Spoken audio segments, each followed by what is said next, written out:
Hey everyone, and welcome back for another deep dive. Yeah. You know that classic advice we always got growing up? Go to school, get good grades, get a secure job. Oh, yeah, I heard that one. Well, today we're diving into Rich Dad, Poor Dad by Robert Kiyosaki, and he actually calls that the most dangerous advice you can give a child. It's pretty bold, right? It is. I mean, when you think about it, so many people these days, even with those things, struggle financially. Totally. Makes you wonder if that advice is still relevant. Definitely makes you question some things. So what do you think? Did that advice pan out the way you expected? For me, Yeah, I'll admit it made me question some things for sure. So let's dive into this book. let's do it. So Kiyosaki tells the story of his two dads, his biological father, the poor dad, and his friend's father, the rich dad. Okay. And they both had very different views on money and success. Right, and those contrasting perspectives really make up like the core of the book. Yeah. So poor dad followed the traditional path, college degree, secure government job, Mhm. all the right moves, but he constantly struggled financially, Yeah. always working harder, paying more taxes, and he ended up in debt Which, unfortunately, is a story we hear all too often. all the time, right? So how did Rich Dad differ?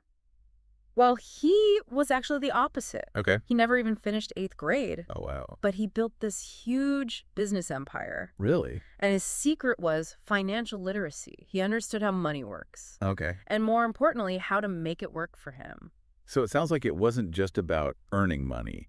It was about, like, a whole mindset shift. For sure. A whole different way of looking at things. Yeah, and Kiyosaki tells this great story about wanting a bike when he was a kid. Okay. And Rich Dad could have easily just bought it for him, right? Yeah. But instead, he gives him a job at his convenience store, Oh, wow. paying him a measly 10 cents an hour. 10 cents an hour. Yeah, he wanted Kiyosaki to learn that there's a difference between working for money and having your money work for you. That's a big difference. Yeah, it's a huge lesson, and it really planted the seed for a new way of thinking about wealth.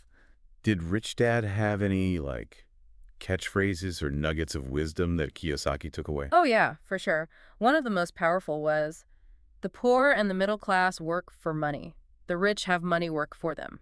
Whoa. It's a simple statement, but it's like a total reframe It is a total on reframe. how we think about wealth. Yeah, so how do we start making that shift? Well, one of the foundational concepts is understanding the difference between assets and liabilities. Okay. Now, most people think they know what those terms mean, Right. but Rich Dad had a very specific definition. Okay, I'm listening. He said assets put money in your pocket and liabilities take money out of your pocket. Hmm.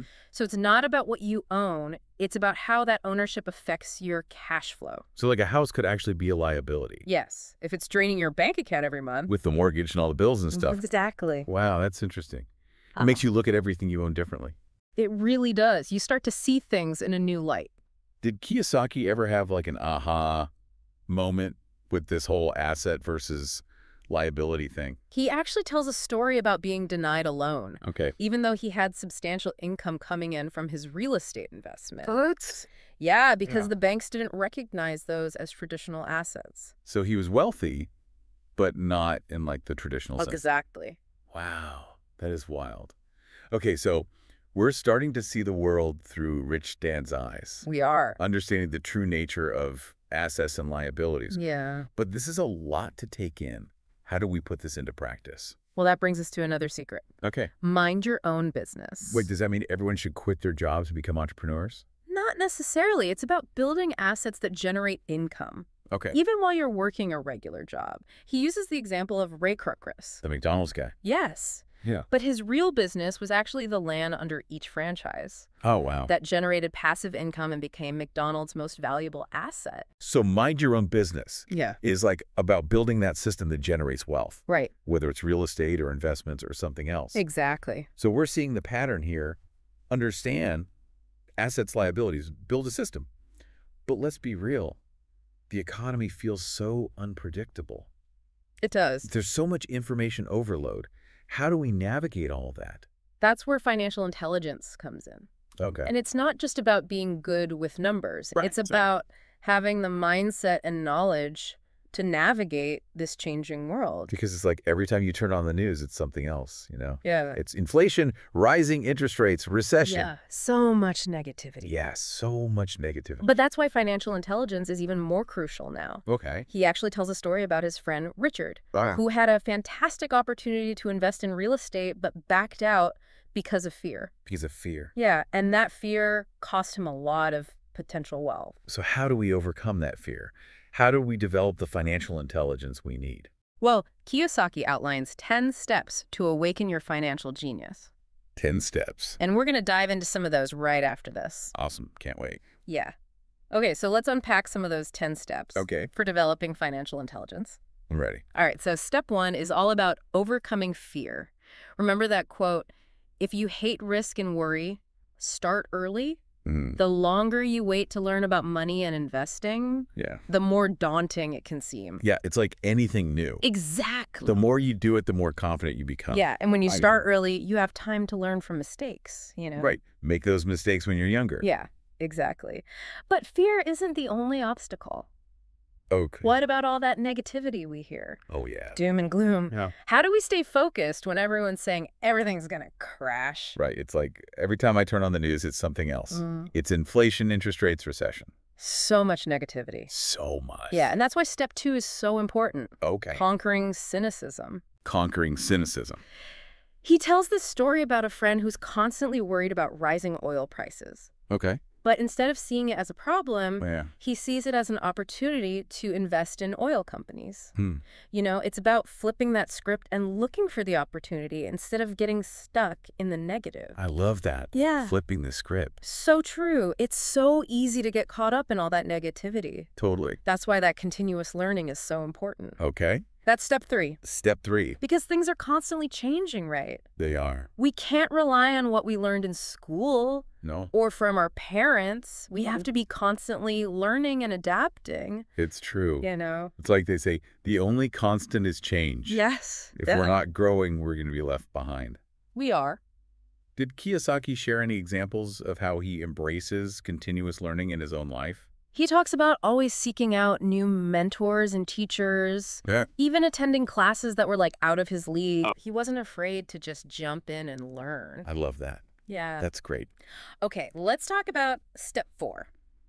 This is a big one. Okay. Paying yourself first. Paying yourself first. Now, this always felt counterintuitive to me. I know, right?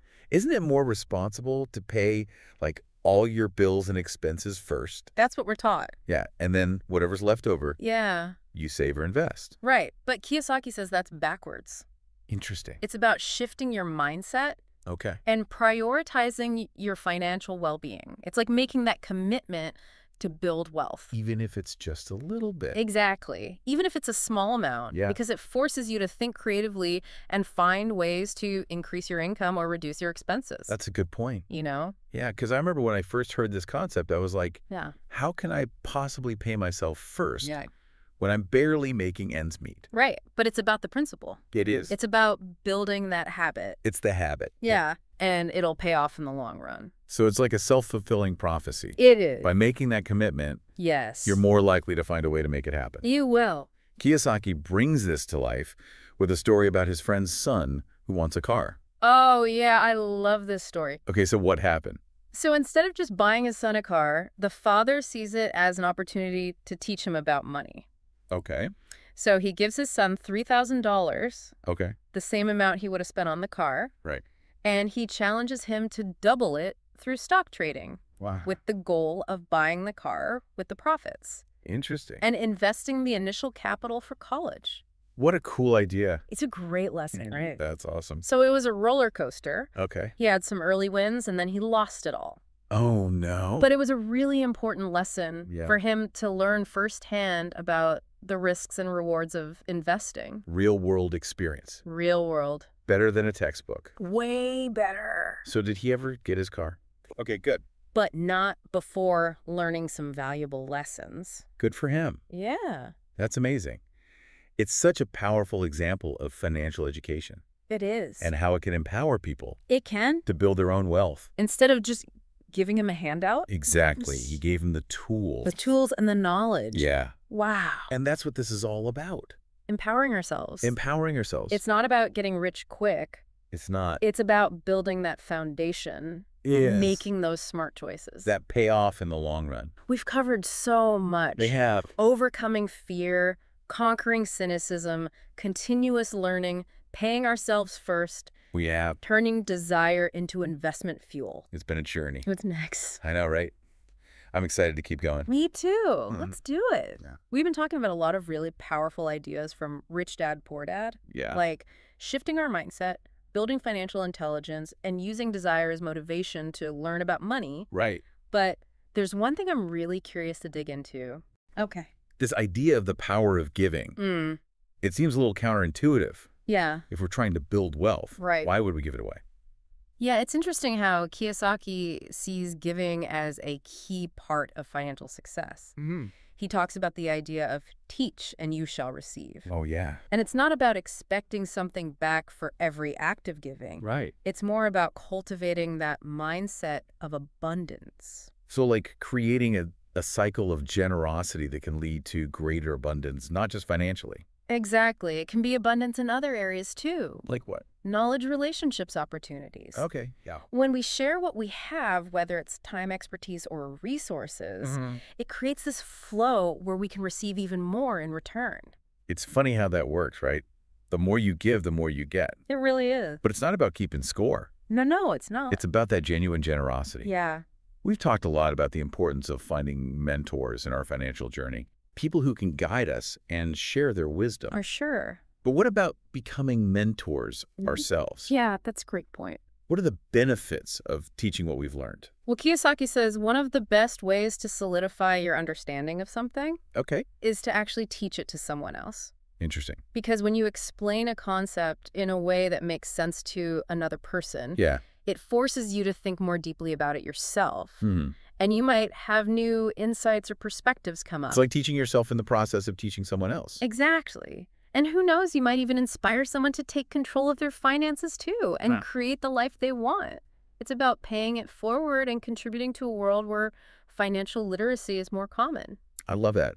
Creating this ripple effect of positive impact. Yeah, it's a beautiful thing. Where financial knowledge is spreading from person to person. And, you don't have to be an expert to be a mentor. Right. You can share your own experiences, your mistakes, the lessons you've learned. It's about being real and relatable.